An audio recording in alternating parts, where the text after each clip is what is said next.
my channel. This is your girl Sashan with Bible Passion. Now today I have another video. I have done the video that I said that I would on Sunday, so you guys can go ahead and check out that video. I hope you all are doing well. Yes, and so today I have another video.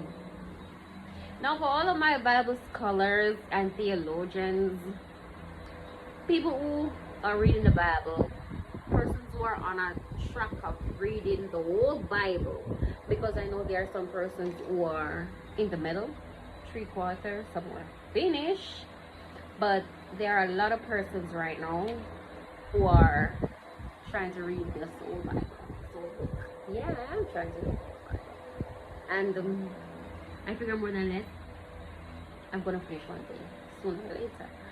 Now, me, when I'm reading the Bible, I like to read with understanding. Like, I don't want to be reading and then I don't know what I'm reading. Like, I don't understand what I'm reading, because many of the times, like, when I'm reading something, like, I don't get what it is saying. And so with me, I do it twice, sometimes thrice. And yes, so with understanding as to reading, so I can tell you, because if I don't understand, how am I going to explain to you what I understand it from for myself? No, you can always give your suggestions, or if I miss something or anything like that, because I'm open to learning as we all are. Now I'm gonna go ahead with this story. Now this story is taken from 2 Samuel chapter 13. Now, this story is about a female called Tamar, a young girl. Now, for those who know, I've read about 2 Tamars in the Bible so far. So I have Tamar that is in the book of Genesis. Tamar, she was standing up at the gate of Timnah one day when Judah, who is also her father-in-law, approached her, because she was wearing a robe like an harlot. She was dressed like an harlot. Back in the days, when you put on the black thing or something like that, standing at a certain place, you're considered to be an harlot. And now, so Judah approached her and made promises to her and so forth. With the promises that he made to her, he left his, I think he left something with her, just to prove to her that he'll be back. He will be back with what he promises. I think it was his timber, his staff. Yes, I remember. His staff, his mantle. His staff and his mantle was one of them, and something else. And she got caught, because I think that she was caught, and Judah, cutting the story short, Judah himself sentenced her to death. He sentenced her to death, but then while she was sentenced to death, she uses the things that she had gotten from Judah himself to prove that she was in a relationship with Judah. If I can remember, she was pregnant. If I can remember, I think she was pregnant, because Judah, that is supposed to be her father-in-law, Tamar, she was married to both of his sons, and both of them died. And Judah promised her that she's going to marry again, more than likely one of her sons, or some promises that he had made to her. And then it didn't work out. So she set up herself as an harlot for Judah to come in onto her, and it worked. And then she got pregnant, And then she Judah tried to sentence her to death, and then she used the staff and the mantle to prove to the judges that she and Judah was in a relationship. I thought I did a story on that too. I think I did a story on that.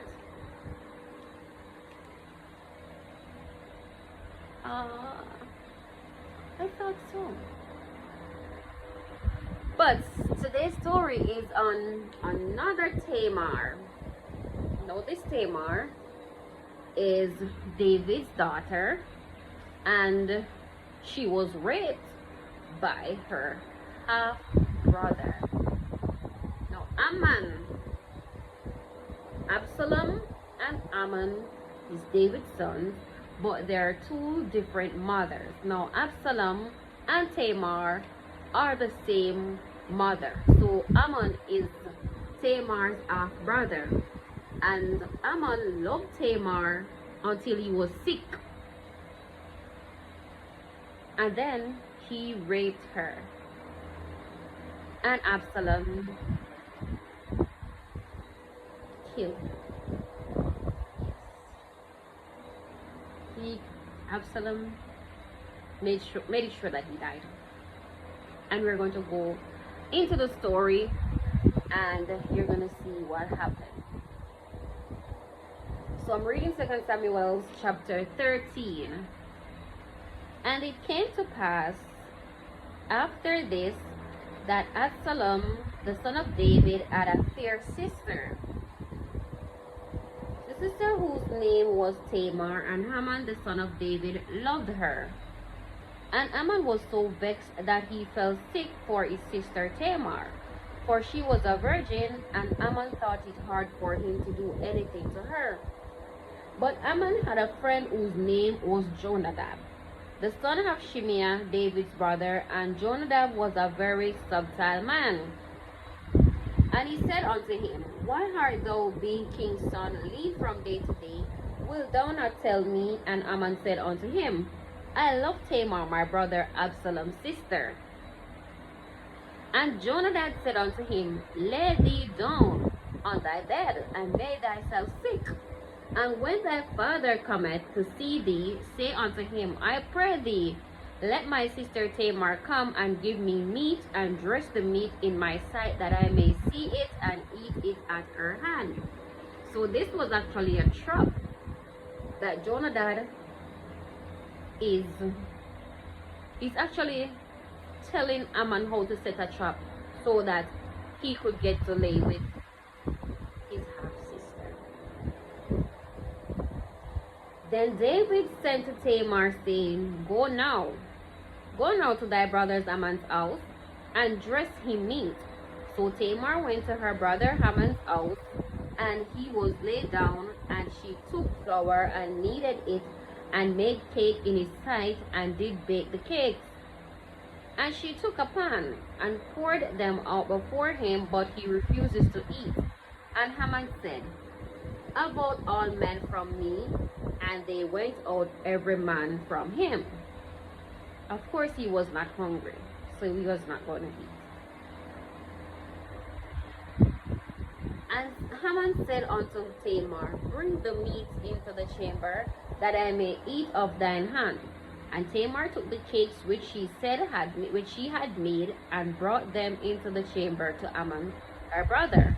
And when she had brought them unto him to eat, he took hold of her, and said unto her, Come, lie with me, my sister. And she answered him, Nay, my brother, do not force me, for no such thing ought to be done in Israel.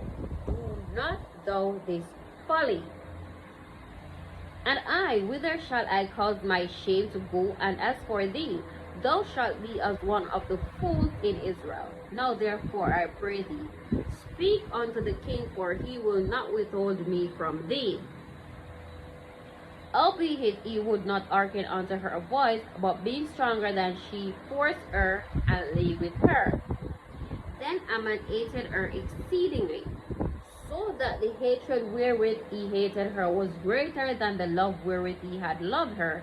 And Haman said unto her, Arise and be gone. Now this part confuses me. So before you lay with her, before you forced her and lay with her, you loved her until you were sick.